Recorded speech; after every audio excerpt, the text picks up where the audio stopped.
What if one careless moment could change everything you thought you knew about yourself? Richard Dalton stood in his perfectly pressed suit, watching the morning rush at Miller's Diner, never imagining that a pair of worn sneakers would become the mirror he'd spent 30 years avoiding. He'd built an empire on sharp decisions and sharper words, climbing so high he'd forgotten what the ground felt like beneath humble feet. That Tuesday morning, with autumn light streaming through dusty windows and the smell of coffee thick in the air, he was just another businessman running late for a meeting that would make him millions. But Clara Jensen, the waitress with tired eyes and shoes held together with duct tape and hope, was about to teach him the most important lesson of his 63 years.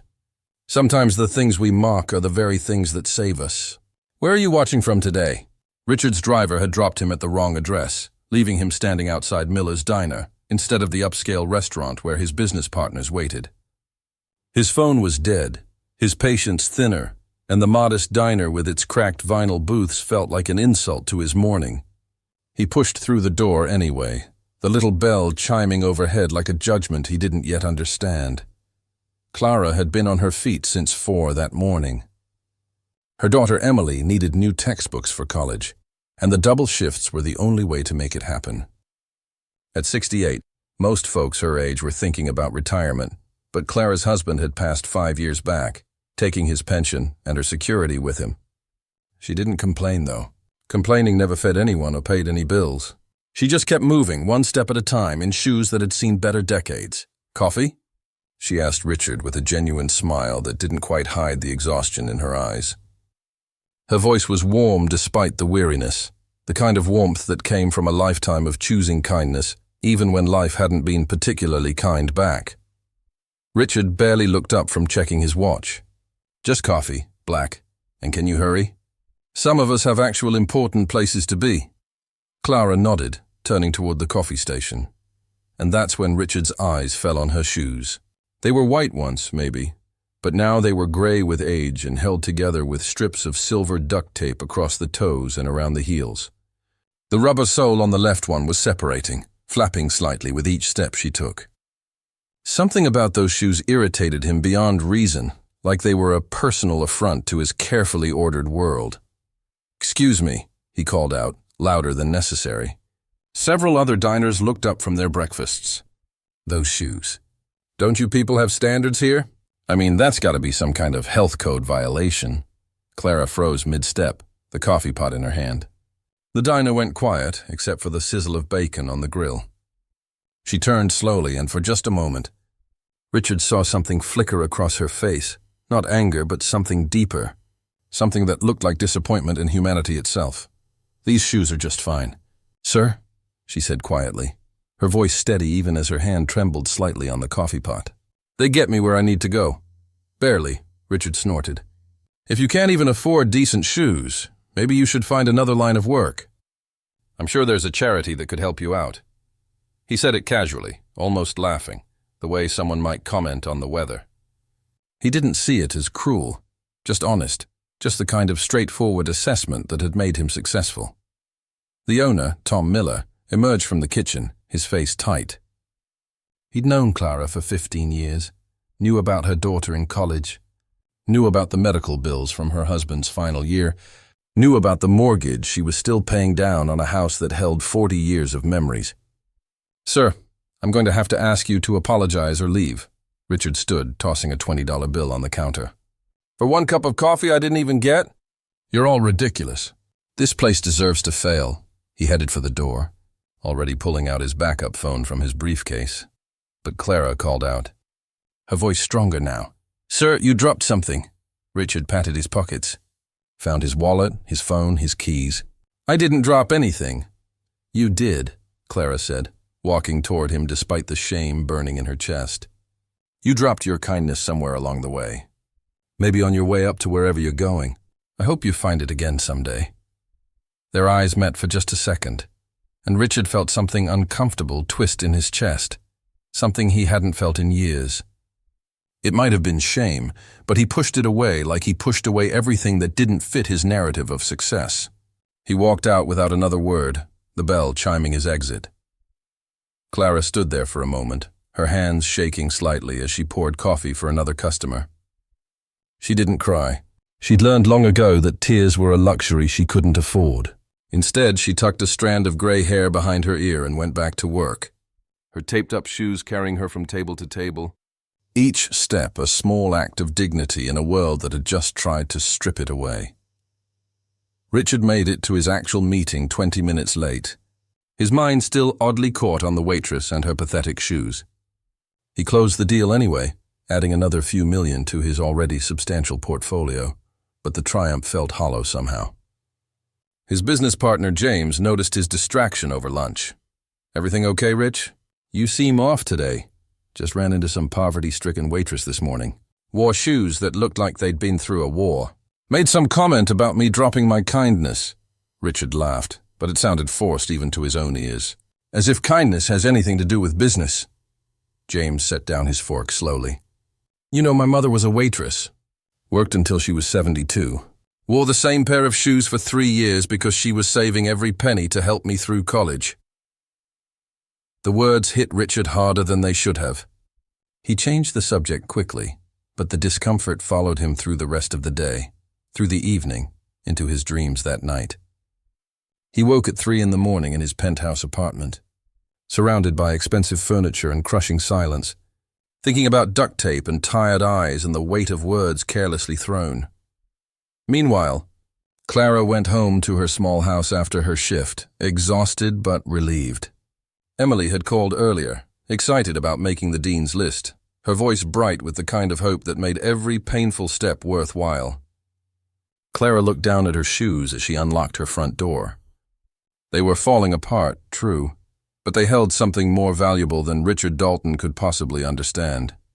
She sat on her bed and carefully untied the laces.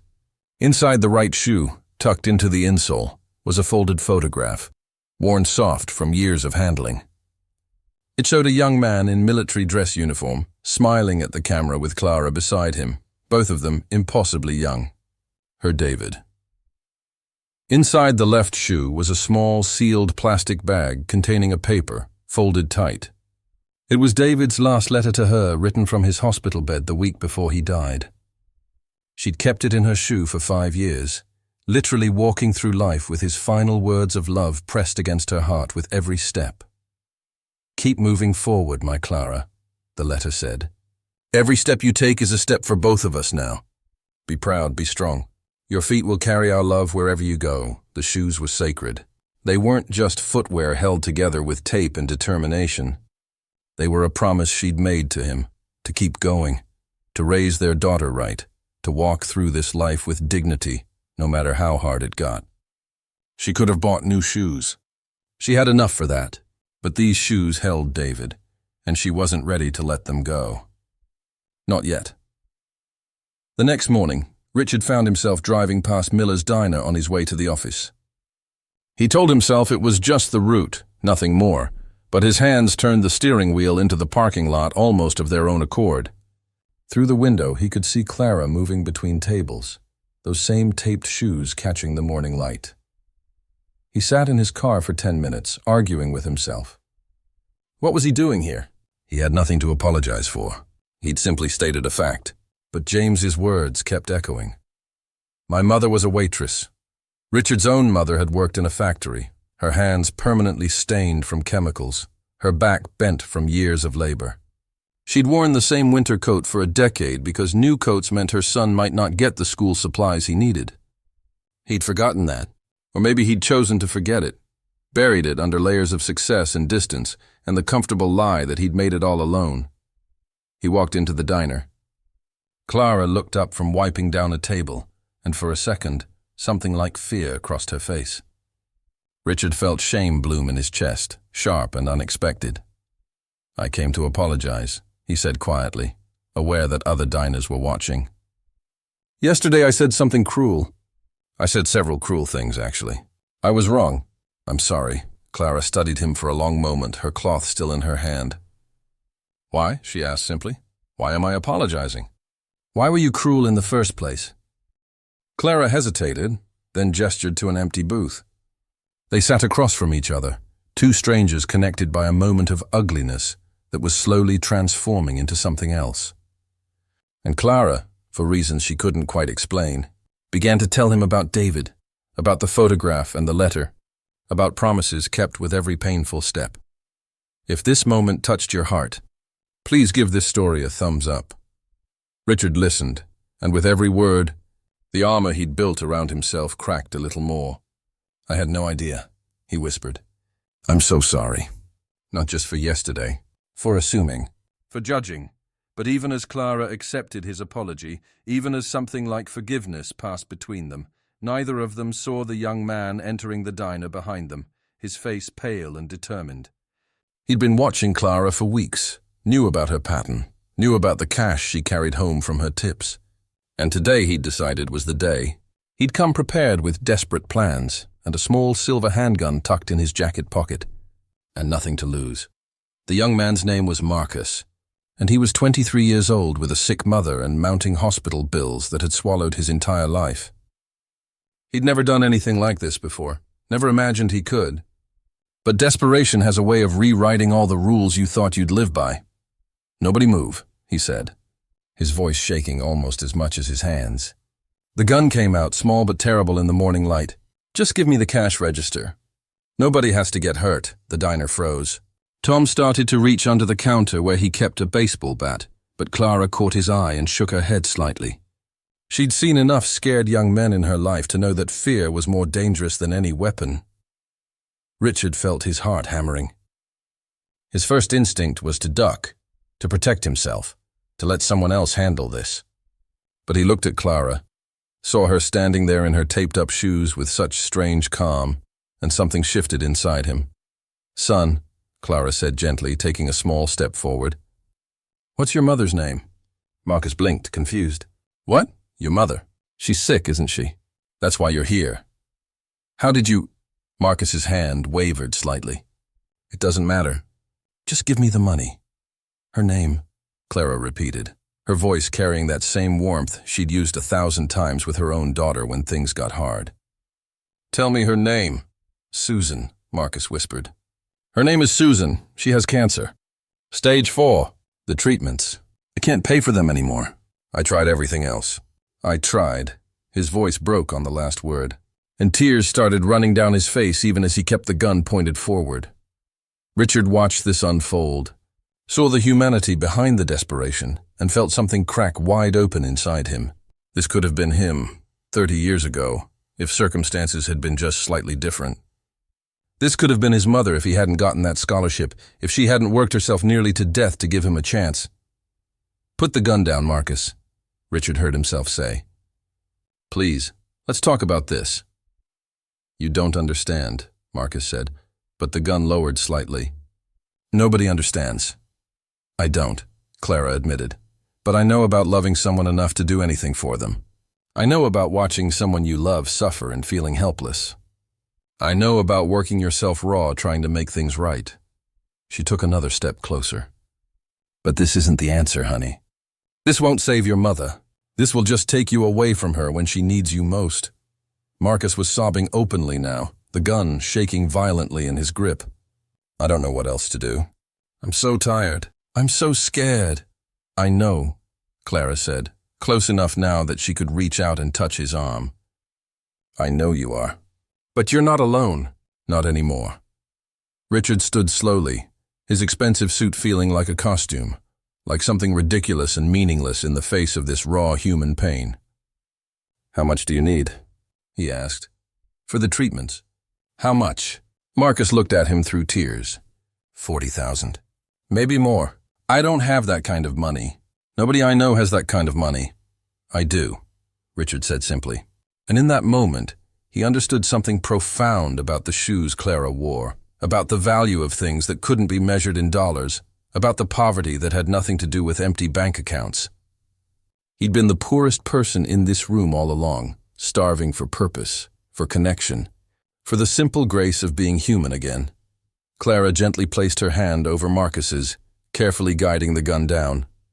"It's okay. You're going to be okay. We're going to figure this out together." Marcus let the gun fall to the floor, his whole body sagging as Clara pulled him into a hug. He was somebody's son, somebody's whole world, and he'd almost destroyed everything because he couldn't see another way forward. Clara held him while he cried. This stranger, this scared young man. And Richard saw in her tired face a kind of wealth he'd spent his whole life failing to recognize. Have you ever faced a moment where desperation almost made you become someone you're not? Let us know in the comments below. Tom called the police, but he also called his lawyer son, the one who did pro bono work. Marcus would face consequences, but they would be gentler than they might have been, wrapped in understanding and the promise of help. Richard pulled out his phone, making calls to his accountant, to his lawyer, setting wheels in motion to pay for Susan's treatments, to set up a fund for people like Marcus who fell through the cracks. And Clara, standing in her sacred shoes with David's memory pressed against her feet, felt something she hadn't felt in 5 long years. Not hope exactly, but something close to it. The certainty that kindness still mattered. That one person's choice to see another person's humanity could ripple outward in ways neither of them could fully imagine. But as the police arrived and statements were taken, as the chaos of the morning slowly settled, none of them realized that a news crew had been driving past, had filmed the whole thing through the window, and by evening, the story would go viral in ways that would change all their lives again. By 7 that evening, the video had been viewed 3 million times.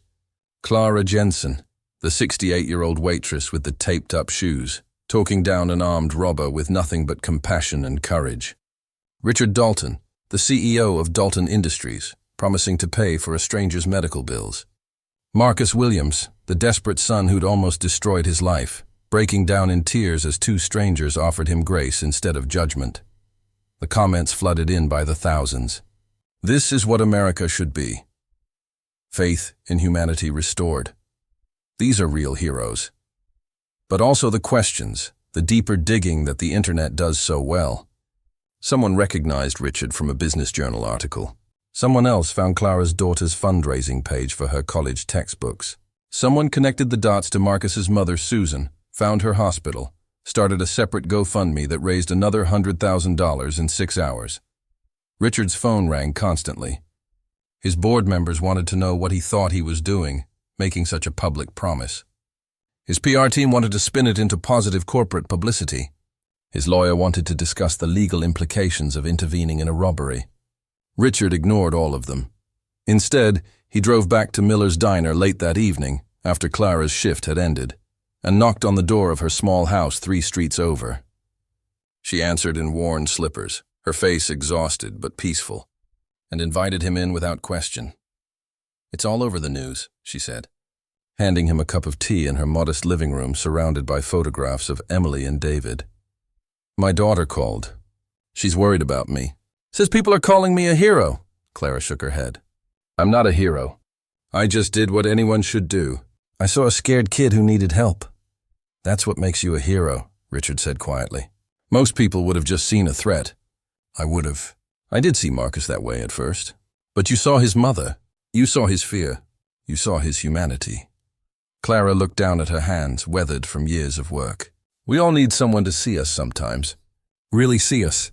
Not our money, or our mistakes, or our worn-out shoes, but just us." The words hung in the air between them, and Richard felt the full weight of what he'd almost lost by forgetting that simple truth. "Tell me about David," he said. "Tell me about the letter you carry in your shoe." So Clara did. She told him about meeting David at 19, about 38 years of marriage that felt both impossibly long and heartbreakingly short. About his diagnosis, about the long goodbye. About the morning he'd written that final letter with shaking hands because he wanted her to have something to hold on to.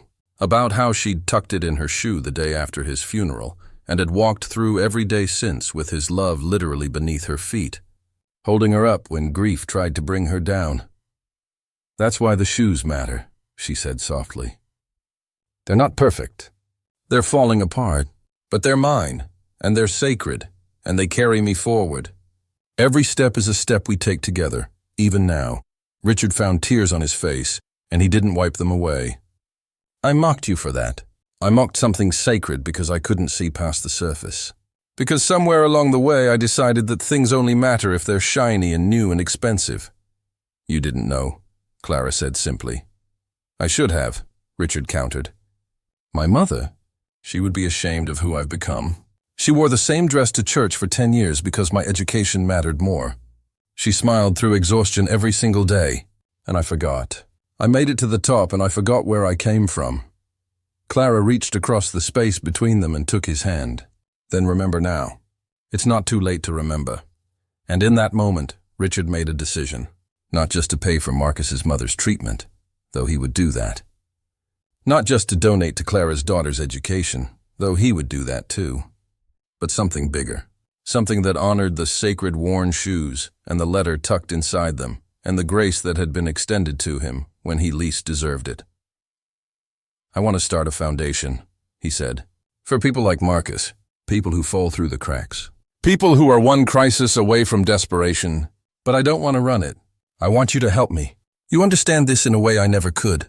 Clara looked at him with surprise. I'm 68 years old and I wait tables for a living. What do I know about running a foundation? You know about seeing people, Richard said. You know about kindness when it costs you something. You know about walking forward even when your feet hurt and your heart is broken and everything feels impossible. That's worth more than any business degree. If you've been moved by this story, please subscribe to our channel for more heartwarming tales that remind us of our shared humanity. Clara sat back in her chair, overwhelmed by the strange turn her life had taken in just 2 days. From being mocked for her shoes to being offered a chance to help others. From viral video to this quiet moment of possibility. She looked down at those worn sneakers by her door, thought about David and Emily and every step that had brought her here. Let me think about it, she said finally.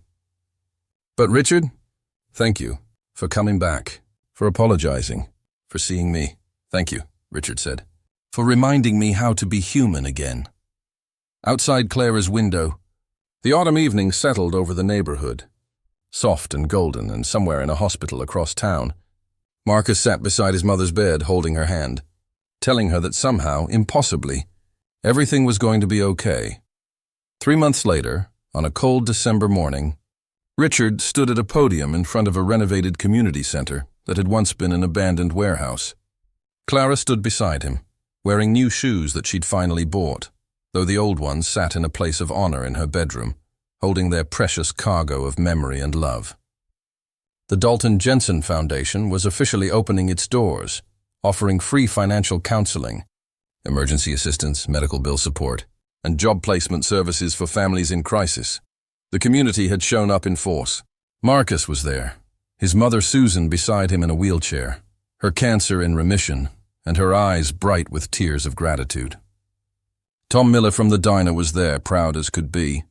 Emily had come home from college for the day, standing close to her mother, holding her hand.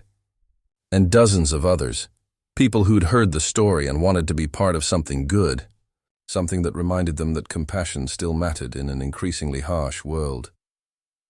Richard looked out at the crowd and felt something he hadn't felt in decades. Something that had nothing to do with stock prices or profit margins or the view from his penthouse. He felt connected. He felt purposeful.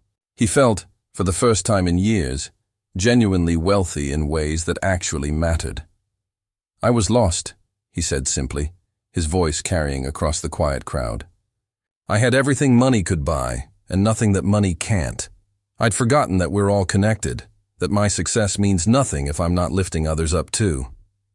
A wise woman in worn-out shoes taught me that.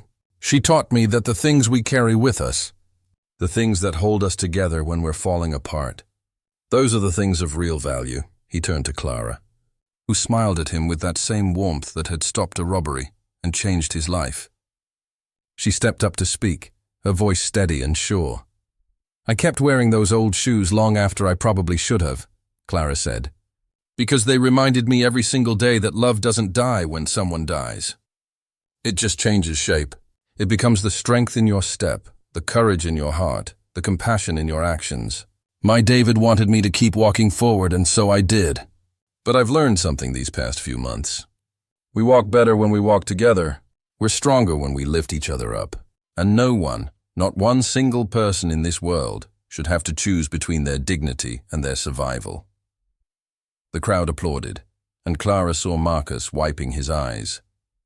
That scared young man who'd walked into a diner with a gun, and desperation had transformed into someone working toward a counseling degree, wanting to help others who felt as lost as he once had. Susan was fighting hard, taking each day as the gift it was. And Emily, beautiful Emily, had transferred to a local college so she could work with the foundation part-time, wanting to be part of this ripple of goodness. After the ceremony, after the photographs and the interviews and the handshakes, Richard and Clara stood together in the empty community center, looking at the bright space that would soon fill with people seeking help and finding hope. "You know what I realized?" Richard said. "That morning when I walked into the diner, I thought I was successful. I thought I had it all figured out, but I was the poorest person there. Poor in spirit, poor in empathy, poor in everything that makes life worth living. And now," Clara asked gently, "now I'm rich," Richard said with a smile. "Not despite giving money away, but because of it. Not because I have more, but because I need less. You taught me that the best things we carry can't be bought. They're earned through kindness, through showing up, through seeing people's humanity, even when they've forgotten how to see it themselves." Clara thought about the letter still tucked safely at home, about David's words that had carried her through the darkest times. "Keep moving forward. Every step you take is a step for both of us now." She'd been walking for both of them for 5 years, but now she realized she'd been walking for so many more. For Emily, for Marcus and Susan, for Richard, who'd needed saving just as much as that young man with the gun. For everyone who would walk through the doors of this foundation and find a hand reaching out instead of a door closing in their face. "I think David would be proud," she said softly. "I think he'd say we did good." "I think your shoes saved more than just you," Richard replied. "They saved me too." As they locked up the building and stepped out into the winter evening, snow just beginning to fall in soft white flakes, Clara felt David's presence like she always did. A warmth in her chest that had nothing to do with temperature. The new shoes on her feet were comfortable and sturdy, but they carried the same love, the same determination, the same promise to keep walking forward no matter what. Richard walked beside her to their cars. This unlikely friendship forged in judgment and tempered in grace. They'd both learned that sometimes the things that look broken are actually whole in ways that matter more. That wealth isn't measured in bank accounts but in the richness of human connection. That one moment of cruelty can transform into a lifetime of kindness if we're brave enough to see our mistakes and humble enough to change. If you've been touched by this story of redemption, kindness, and the sacred things we carry with us, please take a moment to like this video, share your thoughts in the comments below, and subscribe to our channel for more stories that remind us of the good that exists in this world. We walk better when we walk together. And as Clara drove home that night, past the diner where it all started, past the lives that had been changed by one moment of terrible judgment transformed into grace, she whispered what she whispered every night. "We're still walking. David, one step at a time, together." The snow fell softly on the quiet streets, covering everything in gentle white and somewhere in the peaceful dark. Love continued its quiet work of holding broken things together. One taped-up shoe, one opened heart, one sacred step at a time.